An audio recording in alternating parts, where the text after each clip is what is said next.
Hi, I'm Dave Gardy for Cybersecurity TV from our studios here near Washington, D.C. for another in a series of the program STIG Compliance TV. And with me here in the studio is Brian Hajos, who's CEO of a company called SteelCloud. Brian, thanks for joining us.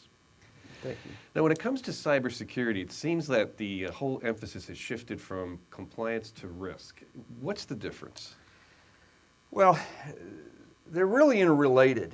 If you think of risk as the overarching concept of cybersecurity, and compliance is simply a subset of that. So if you, in simpler terms, if you think of compliance as addition and subtraction, well, risk is the calculus that is necessary. So one should be automatic, the other takes human intervention. We look at the two somewhat differently, though.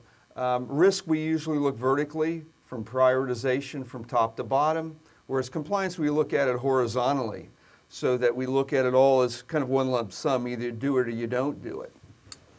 Unfortunately, today, there's really no automated way to evaluate risk. It usually is a human function, and that's why auditors typically concentrate on compliance as what they measure, because it's measurable by machines. Why has the focus shifted to risk? Well, I think it's always been there, but I think with the greater emphasis on cybersecurity and leadership within the government looking at their budgets, they're seeing they're spending enormous amounts of money on compliance, and there's really no money left to do some of the, address some of the areas of risk that they want to. And that why we're questioning, is compliance all that important, and shouldn't we be spending all of our resources on risk? Well, is compliance all that important, or is risk all that companies have to really worry about?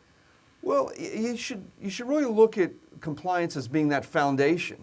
You know, it's the thing that's automatic. It's the shortcut. The book's already been written. The government's already evaluated lots of controls and said, this is how you implement these controls.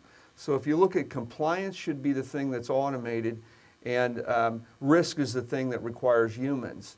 Well, let me draw a little information, a little comparison from my own experience. I was involved in a project a few years back that cataloged, reported, and analyzed maintenance for rolling stock for the Army within theater.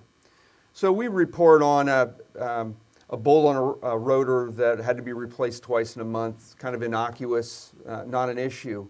When we combined all the reporting for all the tanks in theater, that report became classified. So if we look at how that compares to compliance, even low level like Cat 3s, if we just ignore all of them, it creates a huge attack surface that is greater than some of their parts. So I think compliance is really important when you look at it in totality. So if risk and compliance are both important, how do organizations view risk and compliance when implementing cybersecurity best practices, considering limited resource time and availability? Well, there again, when you look at compliance, everything that should be mechanized should be mechanized.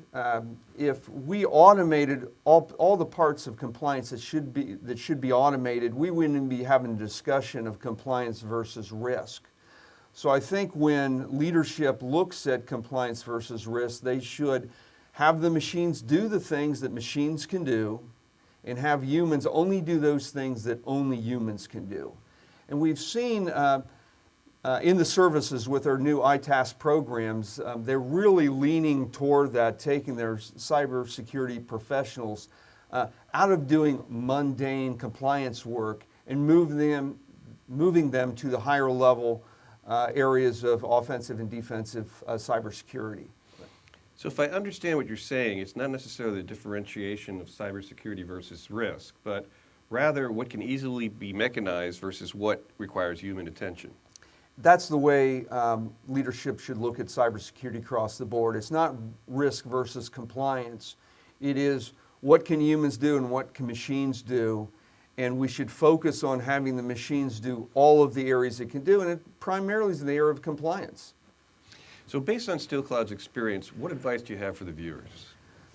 Well, we know that the government spends billions of dollars on areas of compliance like STIG compliance. We know that there's technologies like our Config OS that can reduce 70 to 90% of the effort and expense there, And my advice would be for leadership to be very aggressive in looking at the technologies that can mechanize areas of compliance so that more of their budget can be spent on higher level areas of risk. Okay, well, for people who want to find out more about the risk and compliance issues, where should they go on the web and where SteelCloud is? Our website is www.steelcloud.com. www.steelcloud.com. We've been talking to Brian Hajos, who's the CEO of the company. Brian, thanks for joining us today. Thank you. For another STIG Compliance TV program. I'm Dave Gardy for Cybersecurity TV from our studios near Washington, D.C. Thanks for joining us.